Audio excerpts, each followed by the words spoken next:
All right, we are going to try and reset the oil life. We just got an oil change in our 2016 Honda Pilot. We are going to turn the car on, not once, twice. We're not starting it. And then we are going to go to the oil reset using our arrow keys here. Up, down, whatever.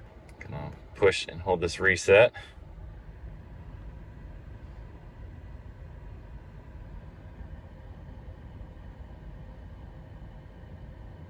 All right, then we're going to use our arrow key to go up.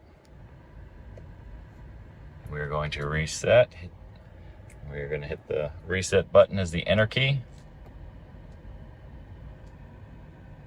Reset complete. Oil life 100%. All right, that's all we had to do. Hopefully that helps. Thanks for watching.